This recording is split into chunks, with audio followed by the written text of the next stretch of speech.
Oi pessoal, sou Antoine Calil do FRK Advogados.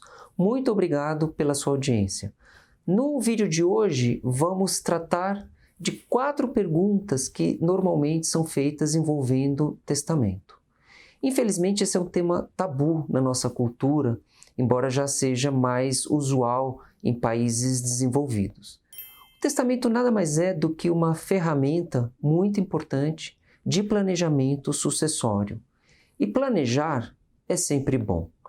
Revela um carinho, um cuidado com as pessoas que fazem parte da nossa vida. Então vamos à nossa pergunta número 1. Em que situações cabe fazer testamento? Evidentemente, nós associamos fazer testamento com a existência de patrimônio. Então, normalmente, as pessoas que procuram fazer testamento são pessoas que possuem bens e estão preocupadas com a transmissão desses bens de uma forma diferente da transmissão que esses bens teriam se não houvesse testamento, porque existe uma legislação que prevê isso, mas aquele que faz testamento procura garantir que essa transmissão se dê de uma outra maneira ou de maneira mais organizada. Mas nem sempre, para fazer testamento, eu preciso tratar de questões patrimoniais. Por exemplo, eu posso fazer testamento para nomear um tutor para filhos menores.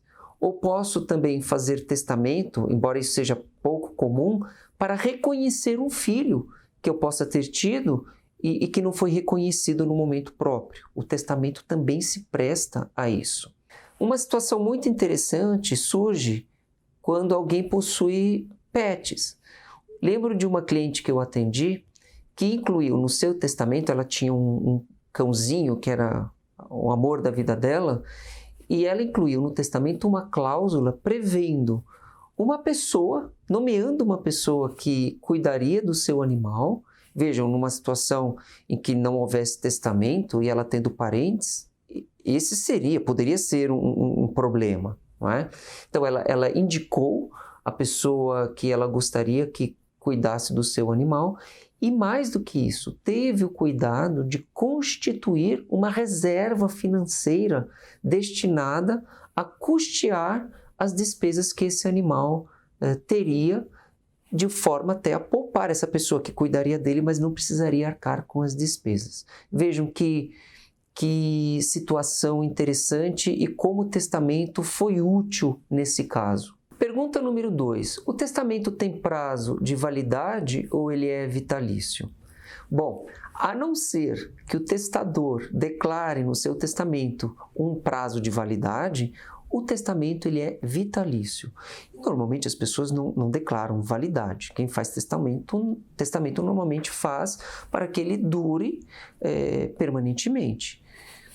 Uma questão interessante que surge aí diz respeito à forma adotada para o testamento. Quando o testador é uma pessoa jovem e recorre a um testamento por instrumento particular, essa pessoa jovem, suponhamos que viva muito tempo.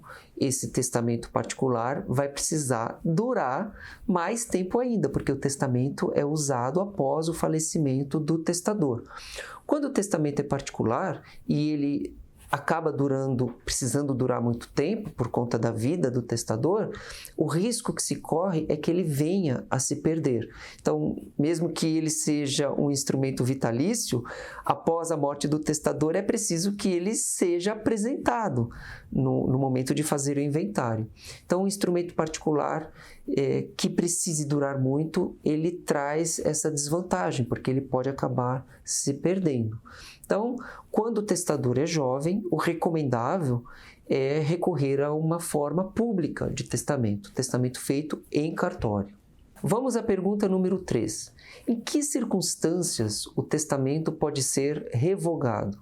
Eu disse na pergunta anterior que normalmente o testamento é feito para durar ao longo de toda a vida do testador. Então, o testamento normalmente é vitalício. Mas isso não significa que o testador não possa mudar de ideia, seja revogando o testamento e não fazendo testamento algum, seja fazendo um novo testamento. Esse novo testamento pode ser feito a qualquer tempo pode revogar total ou parcialmente o testamento que exista anteriormente. Mas existe um detalhe muito importante aqui. O testamento só pode ser revogado na medida em que o testador esteja no pleno gozo, em plena saúde mental.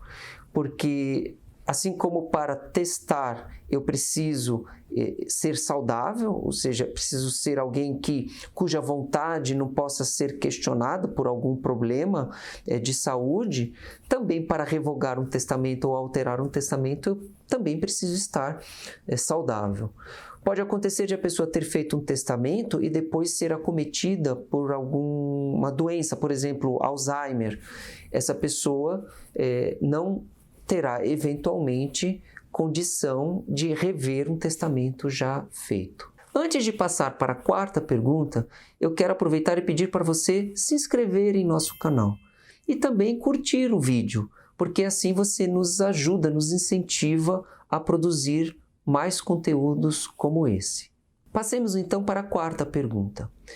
E se a pessoa que eu contemplei no meu testamento, por exemplo, deixo meus bens para João, se essa pessoa vier a falecer antes de mim, o testamento vai produzir efeitos depois da minha morte, mas ela faleceu antes de mim, o que acontece? Nessa parte, se eu deixo no meu testamento os bens a uma pessoa que falece antes de mim, nessa parte o meu testamento não vai produzir efeitos, porque no momento em que eu falecer, aquela pessoa já não existe mais.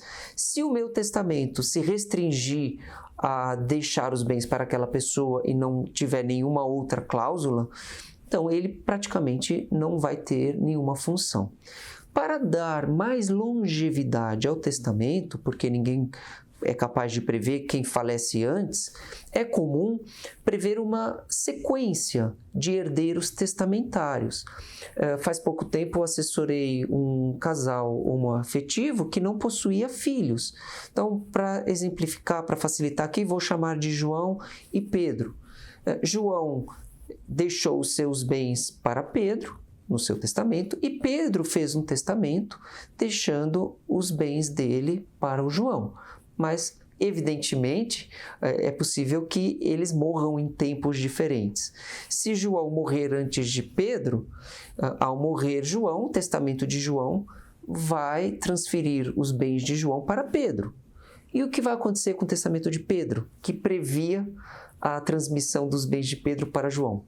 João já morreu. Então, para evitar que os testamentos deixem de ter eficácia após a morte de um ou de outro, foi previsto que, caso o herdeiro testamentário já fosse falecido no momento de abertura da sucessão do testador, quem herdaria seriam ou os primos ou os sobrinhos. Claro, eu estou falando aqui genericamente, mas o testamento ele vai nomear a pessoa que receberá aquele patrimônio. Então, quanto mais eu identificar, com mais precisão eu identificar o herdeiro testamentário, melhor. Então, se coloca o nome completo e normalmente o CPF é o suficiente. Como disse no início, o testamento é uma ferramenta de planejamento sucessório. E a melhor forma de planejar é levar em consideração as particularidades da sua família, a dinâmica familiar. São muitas questões, às vezes até bem delicadas, a serem consideradas. Então, nesse momento, é preciso ter a assessoria de um bom profissional, que tenha sensibilidade e consiga fazer o que eu costumo chamar de um jogo de xadrez, prevendo situações variadas de maneira a que esse planejamento seja feito com coerência e que possa ter durabilidade, para que lá na frente o testador não se dê conta de alguma situação que não foi prevista e precise recorrer novamente a um segundo ou mais testamentos. Chegamos assim ao final desse vídeo. Muito obrigado pela sua atenção e eu quero comunicar que, se você tem mais dúvidas a respeito do tema e interesse em se aprofundar, pode acessar o webinar que nós fizemos a respeito do assunto e para isso basta clicar no link que aparece na descrição desse vídeo. Mais uma vez, muito obrigado e até o próximo vídeo.